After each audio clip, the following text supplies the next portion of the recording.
दोस्तों, आज की कहानी है बहू रानी। ये भी बुजुर्ग हैं हमारे। दोस्तों, कहानी शुरू करने से पहले अगर आपने हमारे चैनल को सब्सक्राइब नहीं किया है तो सब्सक्राइब कर लीजिए ताकि आपके पास पहुंचे हर नया वीडियो। दीपावली का त्योहार सर पर है और पायल को हर काम की जल्दी मची है। हर काम समय पर और बिल्कुल परफेक्ट होना चाहिए। उसी समय बर्तन मांजने वाले दादा भी आ गए और जल्दी में उनसे दरवाजे पर लगा फूलों का तोरण निकलकर गिर गया और पायल तेज आवाज में बोलने लगी, आप देख कर नहीं चल सकते हैं। इतनी मुश्किल से ये तोरण टांग पाई हूँ। इतना समय लग गया, हालत खराब हो गई मेरी और आपको एक सेकंड नहीं लगा हाथ मार कर गिराने में। अब फिर से मेहनत और समय दोनों लगेंगे इसको टांगने में। पायल अपने रो में कह तो गई, लेकिन तुरंत ही उसे अपनी गलती का एहसास हुआ और उसने अपनी गलती मानकर उनको बोला, माफ कर दीजिए दादा, काम की इतनी टेंशन है, पता नहीं कैसे मेरे मुंह से निकल गया। मुझे बहुत खराब लग रहा है। कोई बात नहीं बहू रानी, हो जाता है कभी कभी। इतना कहकर वो बर्तन मांजने बैठ गए। ये सब सासू माँ कौशल्या जी ने भी सुना, लेकिन उन्हें पता था कि पायल ऐसा कभी नहीं करती। इस समय काम की टेंशन में निकल गया होगा और उसने तो अपनी गलती मानकर माफी भी मांग ली। इसलिए बात बढ़ाने का कोई मतलब नहीं है। आगे भी तो सब पायल को ही संभालना है, इसलिए उसे अपने तरीके से हैंडल करना सीखना आना चाहिए। इधर पायल को भी बहुत बुरा लगा। उसे इस घर में दादा की अहमियत शादी से पहले ही पता चल गई थी और वो याद करने लगी जब उसने ब्याह के बाद अपना पहला कदम इस घर में रखा था। बहुरिया, ये लो पायल को सुई। नई बहू बड़े लोगों को शरण स्पर्श करके रुपये का लिफाफा देती हैं। इनके भी शरण स्पर्श करो। ये भी बड़े बुजुर्ग हैं तुम्हारे। मेरी ये बात हमेशा ध्यान रखना। हमारे ना रहने पर भी इनके मान सम्मान में कोई कमी नहीं आनी चाहिए।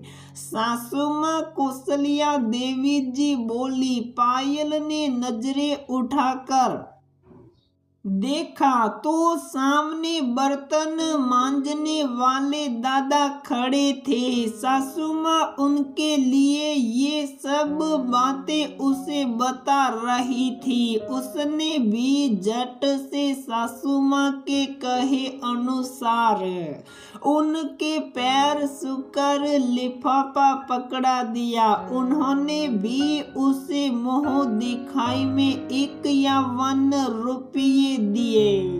पायल लेने लगी तो सासू माँ ने मना किया।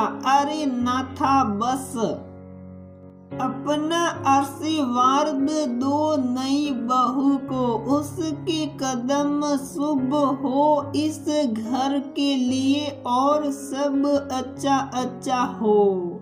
ये रुपये रखो अपने पास। सासू माँ की बात सुनकर नाथा दादा भावुक हो गए और बोले, बहू हम गरीबों का भी मन करता है, हम भी नई दुल्हन को कुछ दे। राजा की शादी का बड़ा अरमान था। हमारे सामने पैदा हुए बच्चे आज इनका ब्याह भी देख लिया, मन को तसल्ली मिल गई और हमारा आशीर्वाद तो हमेशा इस घर और बच्चों के साथ रहेगा। लेकिन इस समय में रख लो दुल्हन, हमारा आशीर्वाद समझकर। उनकी बातें सुनकर सासू माँ ने पायल को रुपये लेने का इशारा किया तो पायल ने रुपये ले लिए। ये है नाथा दादा पायल की ससुराल में बर्तन मांजने आते हैं। शादी से पहले जब पायल के मम्मी पापा और सासा सब राजा को देखने आए थे तो खाना बनाने और खिलाने की पूरी जिम्मेदारी नाथा दादा ने ही उठाई थी। सासू माँ ननद सब लोग बातचीत करने बैठ गए तो सबको नाश्ता पानी करवाना हर काम बड़ी ही जिम्मेदारी से कर रहे थे। सब ने उनके हाथ का खाना खाकर बहुत तारीफ की। उसी समय कौशल्या जी ने पायल के मम्मी पापा को बताया था, हम लोग इन्हें अपने घर का सदस्य मानते हैं और इसलिए अपने घर की हर जिम्मेदारी इन्हें निश्चिंत होकर सौंप देते हैं। घर में कोई भी छोटा बड़ा काम हो सब यही संभालते हैं। बहन जी आपको बताओ, हमारे बच्चे छोटे छोटे थे, अचानक से इनके पापा की तबीयत बहुत खराब हो गई तो हमें इन्हें लेकर शहर जाना पड़ा।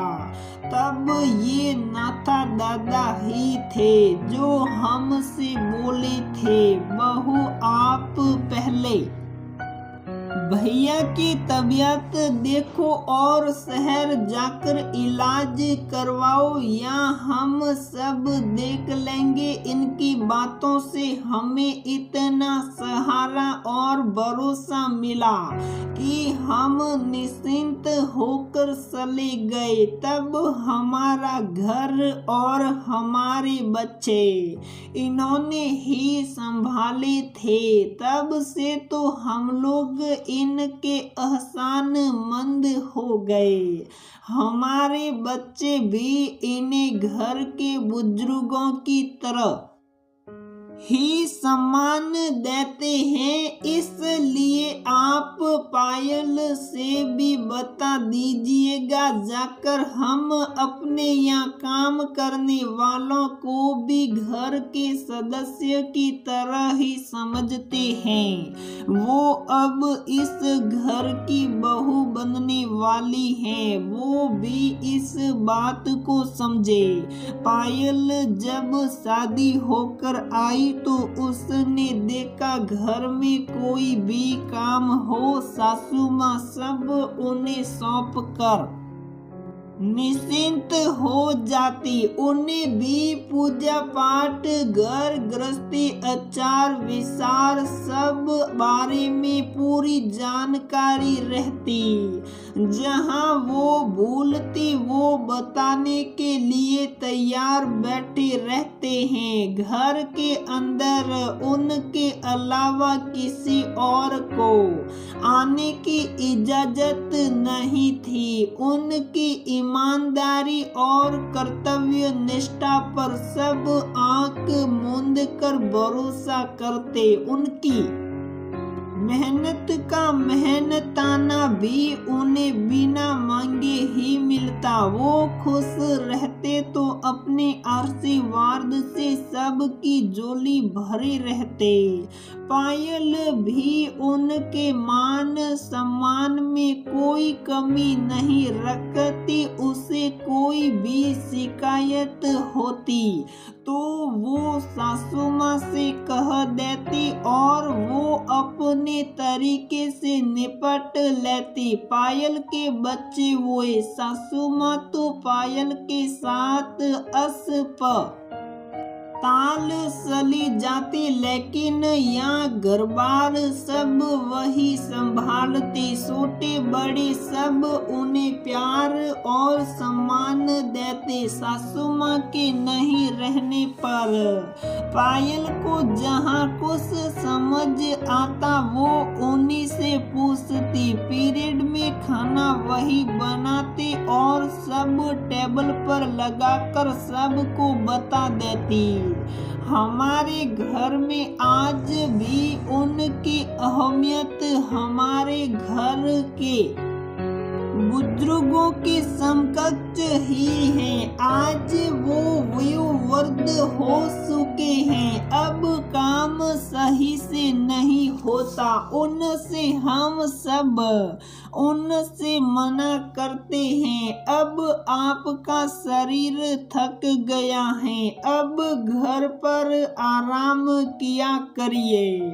आपकी तनख्वाह आपके घर पहुंच जाएगी, लेकिन वो नहीं मानते और अपने समय से हाजिर हो जाते हैं। जाड़ा गर्मी बरसात कुछ भी हो वो आते जरूर।